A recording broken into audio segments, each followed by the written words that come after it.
علی بھی اگلا سوال ہے کہ رسول اللہ صلی اللہ علیہ وآلہ وسلم کی جانب سے یا اپنے فوت شدہ ماں باپ اور دیگر رشتہ داروں کی طرف سے قربانی دی جا سکتی ہے؟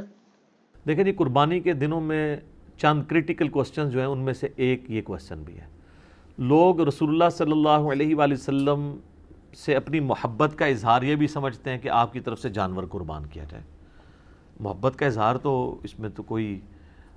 بری چیز نہیں ہے، بلکہ یہ تو ہمارے ایمان کا حصہ ہے، لیکن وہ چیز مشروع بھی ہو۔ اس حوالے سے ایک حدیث پیش کی جاتی ہے جامع ترمذی اور سنن ابی داؤد سے کہ مولا علی علیہ السلام ہر سال 2 مینڈے قربان کرتے تھے۔ تو آپ سے کسی نے پوچھا آپ 2 مینڈے کیوں قربان کرتے ہیں؟ انہوں نے کہا مجھے نبی علیہ السلام نے وصیت کی تھی کہ اے علی میرے بعد بھی تم نے 1 مینڈا میری طرف سے قربان کرنا ہے، تو ایک میں اپنا کرتا ہوں، ایک نبی علیہ السلام کی طرف سے کرتا ہوں۔ اب یہ روایت جو ہے نا جی یہ کمزور ہے، اس میں شریک القاضی مدلس ہیں اور ان سے روایت کر رہے ہیں، سما کی تصریح نہیں ہے۔ امام ترمذی نے اس حدیث کو لیا ہے لیکن اس پہ جرح کوئی نہیں کیا ہے، لیکن ساتھ ہی انہوں نے عبداللہ بن مبارک کا قول نقل کیا ہے کہ میت کی طرف سے قربانی درست نہیں ہے، اور اگر کوئی قربانی کرے گا تو وہ صدقہ شمار ہوگی، جس طرح کہ میت کی طرف سے آپ صدقہ اور خیرات تو کر سکتے ہیں نا، میت کو تو ثواب پہنچتا ہے صدقہ اور خیرات کا۔ مسئلہ 74 میرا اصالہ ثواب کے اوپر ریکارڈڈ موجود ہے۔ اور پھر عبداللہ بن عمر فرماتے ہیں کہ جو میت کی طرف سے قربانی کی جائے گی نا، پھر وہ چونکہ صدقہ ہے میت کی طرف سے، وہ سارے کا سارا اللہ کی راہ میں خرچ کرنا ہوگا، اور پھر اس میں امپلائڈ ہے کہ پھر گائے میں حصہ نہیں ڈال سکتا، وہ پورا بکرا ہی میت کی طرف سے دینا ہوگا، اور بیسیکلی وہ قربانی نہیں ہو رہی ہوگی بلکہ وہ صدقہ ہو رہا ہوگا، اور وہ آپ خود نہیں کھا سکتے، اصالہ ثواب کے لیے ہو رہا ہوگا۔ باقی جو لوگ اب اس معاملے میں اجتہاداً کہتے ہیں کہ میت کی طرف سے قربانی ہو سکتی ہے اور نبی علیہ السلام کی طرف سے بھی ہو سکتی ہے، اس کی دلیل وہ پکڑتے ہیں وہ مسلم کی حدیث سے کہ نبی علیہ السلام نے جب چتکبرے مینڈے قربان کیے تو آپ نے الفاظ استعمال کیے اللہم تقبل من محمد و آل محمد و امت محمد، کہ اے اللہ اسے قبول کر لے محمد صلی اللہ علیہ وآلہ وسلم کی طرف سے، ان کی آل کی طرف سے اور ان کی امت کی طرف سے۔ تو یہ تو نبی علیہ السلام کی خصوصیت تھی، کیونکہ النبی اولیٰ بالمؤمنین من انفسہم و ازواجہم امہاتہم، نبی صلی اللہ علیہ وآلہ وسلم مومنین کی جانوں پر اس سے بڑھ کر حق رکھتے ہیں، اور مومنین کی مائیں ہیں ان کی بیویاں جو ہیں نبی علیہ السلام کی۔ اس کانٹیکسٹ میں ایک حدیث بخاری مسلم میں ہے کہ جب اللہ تعالیٰ نے نبی علیہ السلام کو وسعت دی تو جب کبھی کوئی مقروض کا جنازہ لایا جاتا تھا نا، تو اس وسعت سے پہلے تو آپ کہتے تھے کہ جب تک اس کا قرضہ نہیں اترتا میں جنازہ نہیں پڑھاؤں گا، اور جب مقروض کا جنازہ وسعت کے بعد آتا تو آپ فرماتے ہیں کہ قرآن میں آیت ہے النبی اولیٰ بالمؤمنین من انفسہم و ازواجہ امہاتہم، تو میں سب سے زیادہ حقدار ہوں کہ میں اس کا قرض اتاروں۔ یعنی آپ علیہ السلام نے یعنی خالی اس رشتے کو اویل نہیں کیا۔ یہاں تو پیری مریدی میں لوگ کیا کہتے ہیں کہ وہ پیر کہتا ہے کہ مرید میرے لیے قربانی کرے کیونکہ میرا اس کی جان سے بڑھ کے اس پہ حق ہے، اور رسول اللہ کا تو واقعی ہم پہ ہماری جان سے بڑھ کر حق ہے، اور حضور کہہ رہے ہیں حق تو میرا ہے اس کے اوپر، لیکن جب اس پہ اس طرح کا وقت آیا تو میں اس کے روحانی باپ کی حیثیت سے اس کا قرضہ خود اتاروں گا۔ روحانی باپ تو ہے نا امت کے۔ صلاۃ بر محمد و آل محمد، اللہم صلی علی محمد و علی آل محمد۔ تو اس حدیث کے تحت لوگ کہتے ہیں کہ جی وہ جو نبی علیہ السلام نے کہا کہ میری طرف سے اور میرے گھر والوں کی طرف سے، آل کی طرف سے، امت کی طرف سے، تو کہتے ہیں پھر امت بھی اگر حضور کی طرف سے کر دے تو پھر میں یہ کہوں گا کہ یہ پھر مسئلہ اجتہادی ہے، ضعیف احادیث بھی اس کو سپورٹیو ہے، اگر کوئی دینا چاہتا ہے ضرور دے، لیکن گائے میں نہ حصہ ڈالیں، اللہ سے ایک بکرا دینا چاہتا ہے ضرور دے۔ اور پھر جس طرح ابن مبارک نے فرمایا، عبداللہ ابن مبارک نے امام حنیفہ کے شاگرد ہیں، امام حنیفہ کے شاگردوں میں سے ہیں اور امام بخاری کے دادا استادوں میں سے، کہ پھر اس طرح کا گوشت خیرات کیا جائے گا۔ باقی یہ ہماری جذباتی ایفیلیشن ہے۔ مجھے بتائیں کہ رسول اللہ صلی اللہ علیہ وآلہ وسلم اس کام سے خوش ہوں گے جو انہوں نے امت کے ذمہ لگایا ہے کہ امت کرے، یا اس کام سے خوش ہوں گے جو امت کے ذمہ لگائے نہیں ہے اور امت دھونس اور زبردستی کے ساتھ اتری ہوئی ہے؟ چلیں اگر آپ مولا علی والی حدیث سے پلی لیتے ہیں، وہ تو مولا علی کی ڈیوٹی لگائی نا، حضور نے امت کو تو نہیں کہا میرے بعد میرے نام کے کرتے رہنا، پھر بھی آپ اگر ان الفاظ پہ بھی جائیں گے تو وہ مولا علی کے لیے۔ اچھا اب آ جائیں یہاں پر، اگر آپ کہیں عام امتی، تو عام امتی کے ذمہ جو کام ہے نا سر، وہ سورۃ الاعراف آپ پڑھ کے دیکھیں، میں نے پہلے بھی کئی دفعہ یہ چیز بیان کی ہے، میں آج پھر بیان کر دیتا ہوں۔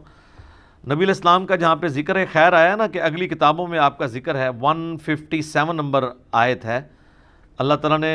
فرمایا اعوذ باللہ من الشیطان الرجیم الذین یتبعون الرسول النبی الامی الذی یجدونہ مکتوبا عندہم فی التوراۃ والانجیل،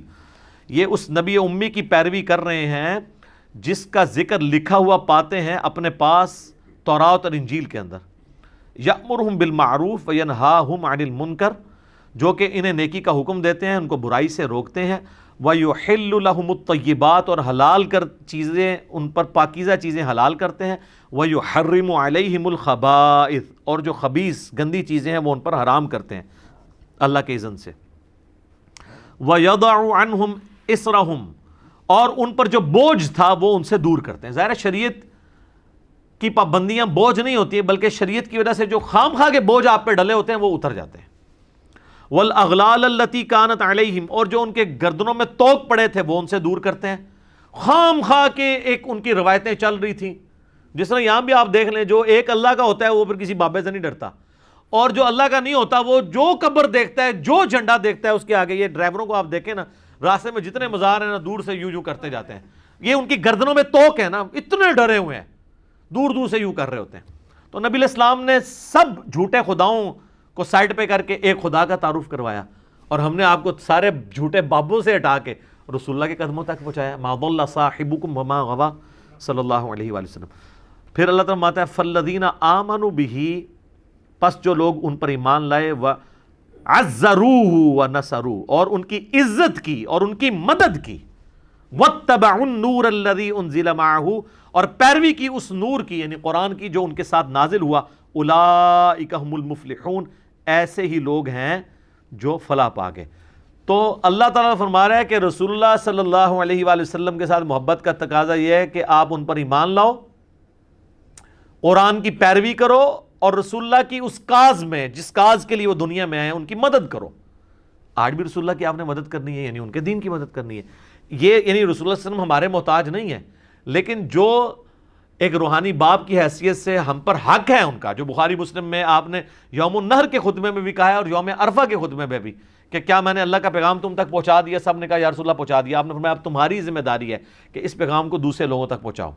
پھر 3 دفعہ آپ نے گواہ بھی کیا، اللہم اشہد اللہم اشہد اللہم اشہد، اے اللہ گواہ رہنا، اے اللہ گواہ رہنا، گواہ رہنا، یہ لوگ مان رہے ہیں کہ میں نے پیغام پہنچا دیا۔ تو نبی علیہ السلام اس کو شہادت علی الناس کہتے ہیں، اللہ کے گواہ بن کے انسانیت کے اوپر کھڑا ہونا، ٹھیک ہے؟ تو یہ آپ کی ذمہ داری ہے۔ ہم لوگ یعنی اس ٹینشن میں پڑے ہوتے ہیں کہ میں نے حضور علیہ السلام کے نام کا بکرا کرنا ہے، ٹھیک ہے؟ یا کوئی شخص انگوٹھے چومنے کو محبت کا اظہار سمجھتا ہے۔ سر محبت کا اظہار اس کو آپ سمجھیں، میں اس کو فیل کر سکتا ہوں، میں ایک ادنا سا انسان ہوں، مجھے میرے ساتھ جو لوگ اٹیچ ہیں، میرے لیے کوئی کھڑا ہو جاتا ہے مجھے تو برا لگتا ہے، یا کوئی میرے لیے جھک جاتا ہے یا مجھے کوئی پروٹوکول دیتا ہے تو مجھے نہیں لگتا، اچھا نہیں لگتا۔ مجھے اچھا وہ بندہ لگ رہا ہوتا ہے کہ جو ہم نے یہ دعوت توحید اور سنت کی دعوت بلند کی ہے اس کے لیے قربانیاں دے رہا ہے۔ یہ میں اس چیز کو سمجھ سکتا ہوں، ایک چھوٹے سے لیول پہ کام کرنے والا، اور میں اس کو فورس ہی کر سکتا ہوں کہ وہ جو شخص ہماری اس دعوت میں ہمیں سپورٹ نہیں کر رہا اور صرف جو ہے وہ آگے پیچھے پھرنے کے چکروں میں ہے، تو مجھے تو وہ کوئی کچھ بھی کنٹریبیوٹ نہیں کر رہا۔ میرا بازو تو وہ بنا ہوا ہے کہ جو ہم کاز کے لیے اٹھے ہیں اس میں مجھے سپورٹ کرے، تو اس کو مجھے یہ کہنے کی ضرورت نہیں پڑے گی کہ علی بھائی میرے لیے دعا کریں، میرے اندر سے اس کے لیے دعائیں نکل رہی ہوں گی۔ سیدھی سی بات ہے۔ اب جو لوگ بھی سوشل میڈیا پہ ہماری اس دعوت کو عام کر رہے ہیں، میں نے کئی لوگوں کو دیکھا تک نہیں ہے، لیکن میرے دل سے دعا، کوئی اچھا کلپ کسی نے اچھا تھمبنیل بنایا، میں اس کے لیے دعا میرے دل سے نکلتی، یار یہ اس کاز میں ہمیں سپورٹ کر رہا ہے۔ تو رسول اللہ صلی اللہ علیہ وآلہ وسلم کے تو ذمہ اتنی بڑی ذمہ داری اللہ نے لگائی ہے، وَمَا أَرْسَلْنَاكَ إِلَّا كَافَّةً لِلنَّاسِ بَشِيرًا وَنَذِيرًا، پوری انسانیت کے لیے آپ کو ڈر سنانے والا اور خوشخبری سنانے والا بنا کے بھیجا گیا۔ تو آپ علیہ السلام کی تو خوشی اس میں ہوگی کہ آپ کے ہم میسج کو آگے لے کے چلیں، نہ کہ قربانی کے دنوں میں ہم اس چکر میں پڑ دیں کہ نبی علیہ السلام کے نام کا بکرا کرنا ہے نہیں کرنا۔ کئی لوگ تو ایسے ہیں جو کہتے ہیں ہمارے پاس ایک ہی بکرے کے پیسے تھے تو ہم نے نبی علیہ السلام کے نام کا کر دیا، اپنا کیا ہی نہیں ہے۔ یہ کون سی شریعت میں عمل ہو رہا ہے؟ تو رسول اللہ صلی اللہ علیہ وآلہ وسلم اس عمل سے خوش ہوں گے جو آپ چاہتے ہیں آپ سے۔ آپ کی عزت کا کوئی بھی معیار جو آپ نے رکھا ہے وہ قابل قبول ہوگا، اور جو آپ صلی اللہ علیہ وآلہ وسلم نے نہیں رکھا وہ مردود بھی ہو سکتا ہے، قابل قبول بھی ہو سکتا ہے، لیکن وہ تو ڈیفینیٹلی قابل قبول ہے جو آپ نے رکھا ہے۔ جامعہ ترمذی میں موجود ہے، ابو داؤد اور ابن ماجہ میں ڈیٹیل حدیث ہے، اور اس حدیث کے اندر شریک القاضی مدلس ہے، لیکن سما کی تصریح سنن کبریٰ البیہقی میں موجود ہے کہ ایک صحابی قیس بن سعد کہتے ہیں میں کوفے کے پاس ہیرا نامی شہر میں گیا تو میں نے دیکھا لوگ اپنے سردار کو سجدہ کرتے ہیں، تو جب میں مدینہ شریف واپس آیا تو میں نے حضور علیہ السلام کو سجدہ کیا، آپ نے فرمایا سر اٹھا، یہ کیا کر رہا ہے؟ جب میں فوت ہو جاؤں گا تم میری قبر سے گزرو گے تو کیا اس پہ بھی سجدہ کرو گے؟ ان کا نہیں یا رسول اللہ۔ تو آپ فرمایا پھر مجھے بھی سجدہ کیوں کر رہے ہو؟ اگر میں سجدہ جائز سمجھتا تو بیویوں سے کہتا اپنے خامدوں کو سجدہ کریں اس حق کے سبب جو اللہ نے ان کو دیا ہے۔ تو نبی صلی اللہ علیہ وآلہ وسلم نے اپنی عزت اور تعظیم کا وہ راستہ جو شرکی کیٹیگری میں فال کر سکتا تھا یا آپ کی تعلیمات کے خلاف تھا، اس کو سائڈ پہ کر کے آپ نے کہا یہ کام ہے کرنے کا۔ آپ دیکھیں کئی صحابہ ہیں جو حضور کی وفات کے وقت وہاں موجود نہیں تھے، وہ بڑی دردناک حدیث ہے۔ معاذ ابن جبل کو جب حضور علیہ السلام نے یمن کا گورنر بنا کے بھیجا تو آپ جو ہے وہ گھوڑے کے ساتھ پیدل چل رہے تھے اور چھوڑنے آئے، اور آپ نے پھر فرمایا تھا کہ ہو سکتا ہے معاذ اب اگلی دفعہ آؤ تو تم میری قبر پہ آؤ، تو انہوں نے کہا یا رسول اللہ میں تو میں آپ کا آخری دیدار بھی نہیں کر سکوں گا۔ سر پوری زندگی انہوں نے قربانیاں ساتھ دی تھی، وہ تو زیادہ حقدار تھے کہ وہ حضور کے ساتھ، لیکن ان کو پتا تھا یار حضور کی کاز کے لیے ہم جا رہے ہیں۔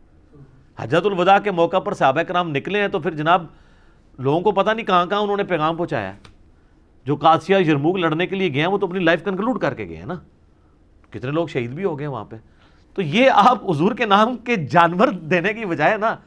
سر حضور کی کاز کے لیے آپ ان کی مدد کریں، جو اللہ تعالیٰ کی آپ سے ریکوائرمنٹ ہے،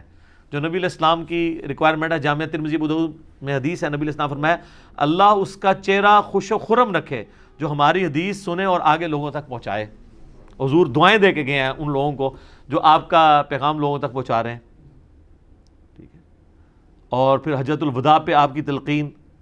پھر غدیر خم پہ آپ کی تلقین، قرآن اور اہل بیت، قرآن اور سنت، اور آگے پہنچاؤ آگے پہنچاؤ۔ کیوں؟ اس امت کی ذمہ داری ہے۔ یہ میں بار بار جو آپ کو کہہ رہا ہوں، آپ کو یہ بتایا جاتا ہے کہ اس امت کی فضیلت رسول اللہ کی وجہ سے ہے،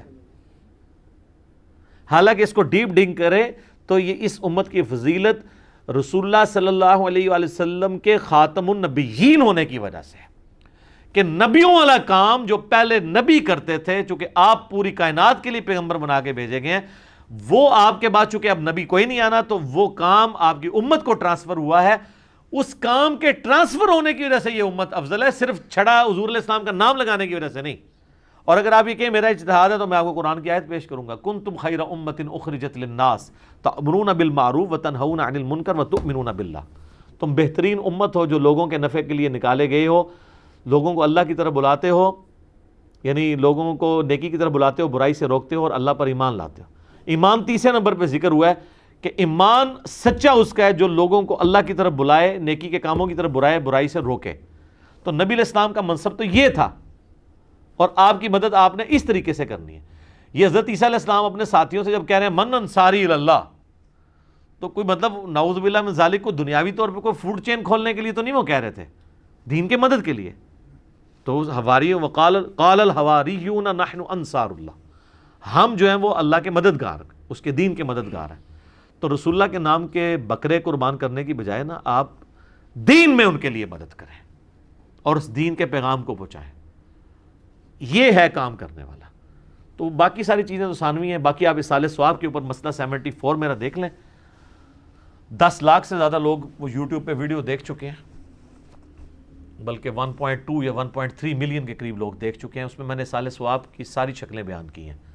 تو اس کیٹیگری میں یہ ضرور فال کرے گا۔ قربانی والا مسئلہ جو ہے وہ مختلف ہے، باقی وہ جو حدیثوں سے سہارا لیتے ہیں وہ روایتیں کمزور ہیں، اور پھر زیادہ سے زیادہ مولا علی کی خصوصیت ہوگی، اور باقی رہا رسول اللہ کا کہنا کہ محمد آل محمد اور امت محمد کی طرف سے قبول کر، تو یہ نبی علیہ السلام کی خصوصیت ہے۔ ورنہ تو آپ بھی جب پھر قربانی کریں تو آپ بھی کیا پھر یہ ساتھ کہیں گے کہ میری طرف سے، میرے گھر والوں کی طرف سے، رسول اللہ کی طرف سے اور پوری امت کی طرف سے قبول کر، لہٰذا پوری امت نے کرنے کی ضرورت ہی نہیں ہے، ٹھیک ہے، اس طرح تو نہیں ہے۔ تو اس جو خصوصیت والی چیز ہے اس کو اس طریقے سے دیکھنے کی ضرورت ہے، ٹھیک ہو گیا۔ جزاکم اللہ۔